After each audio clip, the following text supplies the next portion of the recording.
Vijayawada university మంచి భవిష్యత్తు కోసం తెలుగు విద్యార్థులు ఇష్టపడే యూనివర్సిటీ. కాల్ 9059052378 9059052379. బెట్టింగ్ ఎవరు ఎలా పోతే మాకేంటి, మేము ఇన్ఫ్లుయెన్సర్స్, మమ్మల్ని ఫాలో అయ్యే వాళ్ళు లక్షల మంది ఉంటారు, మేము ఏం చెప్పినా చెల్లుద్ది.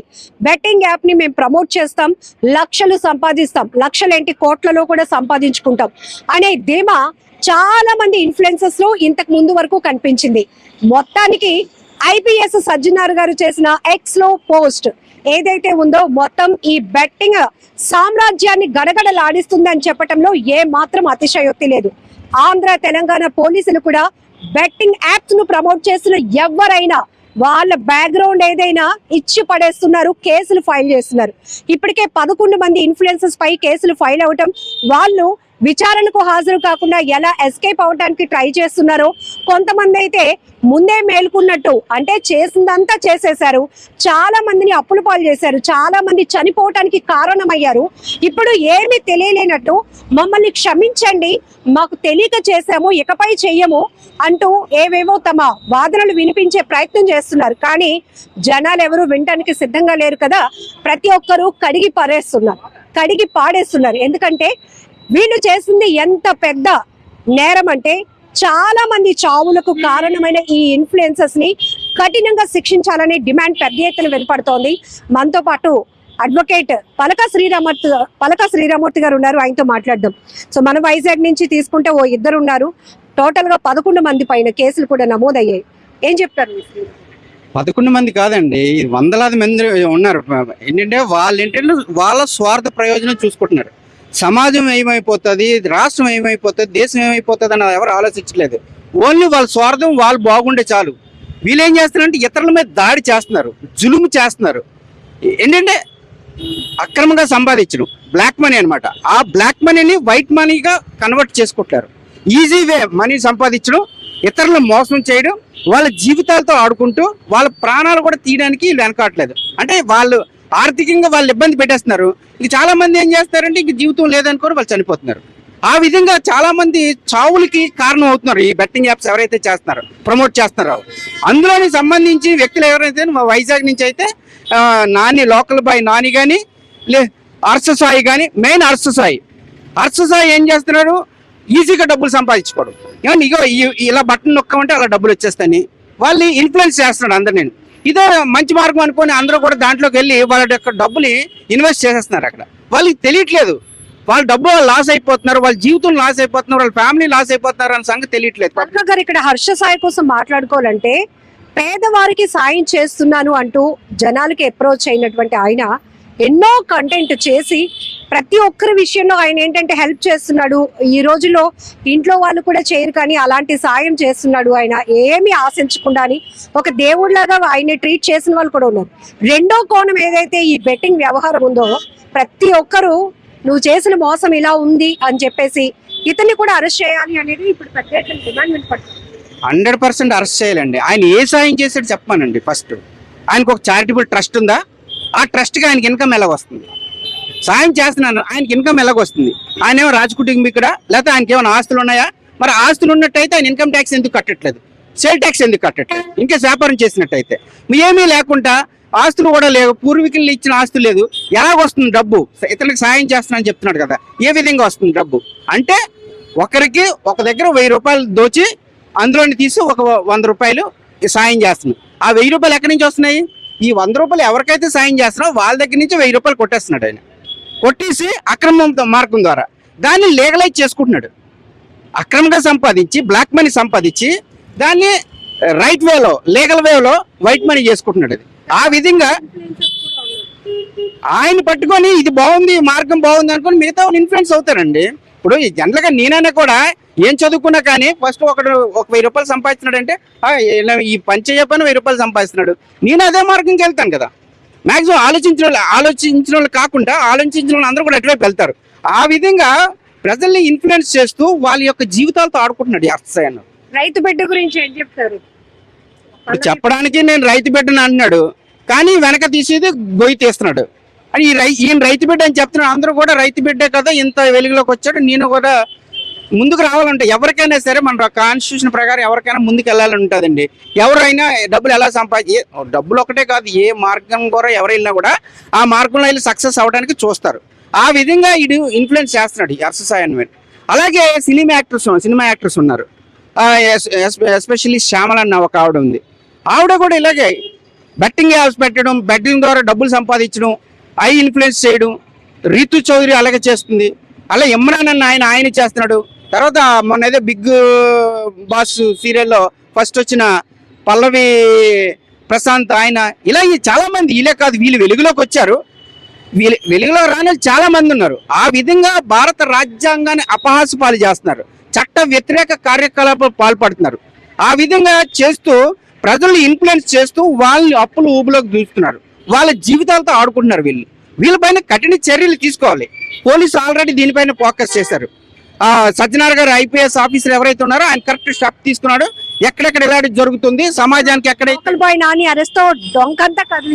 మొత్తం అంతా కదిలింది. ఆయన దీనిపైన దృష్టి పెట్టారు. ఆయన ఏంటంటే కాన్స్టిట్యూషనల్ ప్రకారంగా వీళ్ళు ఆడుతున్నారా లేదా అని చూస్తున్నారు. ఎందుకంటే మన కాన్స్టిట్యూషన్ ప్రకారంగా 7th షెడ్యూల్లో ఉంది, గ్యాంబ్లింగ్ యాక్ట్ ఒకటి ఉంది, గేమింగ్ అండ్ గ్యాంబ్లింగ్ అని ఉంది. అదేది ఇప్పుడు కాదు, బ్రిటిషర్స్ దగ్గర నుంచి ఉంది. అది 1897 నుంచి కూడా ఈ యాక్ట్ ఉంది. దాని ప్రకారం ఏంటంటే దాంట్లో 3rd షెడ్యూల్ ఉంటుంది, 7th షెడ్యూల్లోనే 34 యాక్ట్ ప్రకారంగా స్టేట్ కూడా ఒక యాక్ట్ షేరింగ్ ఉంటుంది. అంటే స్టేట్ గ్యాంబ్లింగ్ యాక్ట్ వేరు, సెంట్రల్ యాక్ట్ వేరు. స్టేట్కి ఏంటంటే ఏ స్టేట్ కావాల్సిన వాళ్ళ పరిధిలో వాళ్ళు చేసుకోవచ్చు. ఆ విధంగా ఎందుకు పెడతారంటే గవర్నమెంట్ ఉన్న ప్రజలకి ఎంటర్టైన్మెంట్ ఇవ్వడం కోసం సక్రమ మార్గంలో వెళ్ళి ఎంటర్టైన్మెంట్ ఇవ్వాలి. అలాగే వాళ్ళకి ప్రభుత్వానికి అమౌంట్ వచ్చే విధంగా ప్రభుత్వం కాన్స్టిట్యూషన్లో ఉంది, అది 7th షెడ్యూల్లో. దీన్ని వాళ్ళు వ్యతిరేకించి అవన్నీ పక్కన పెట్టేసి ప్రభుత్వం చేస్తుంది కదా మేమెందుకు చేయకూడదని చెప్పేసి వీళ్ళు అక్రమార్జన కోసం వీళ్ళు ప్రజల యొక్క ప్రాణాలతో జీవితాలతో ఆడుకుంటున్నారు. పలక గారు ఒక మాట చెప్పండి. సజ్జనార్ గారు ఎప్పుడైతే పోస్ట్ చేసి అటు ఏపీ డీజీపీ గారికి, వైజాగ్ సిపి గారికి ఆయన ట్యాగ్ చేసిన తర్వాత ఇమీడియట్ గా నాని ఒక వీడియో రివీల్ చేశాడు. అంటే నన్ను క్షమించండి, నేను చదువుకోలేదు, 2వ తరగతే చదివాను, నాకు తెలియక చేశాను అని. అయినా కూడా ఎక్కడ స్పేర్ చేయకుండా ఇమీడియట్ గా రిమాండ్ కు పంపారు.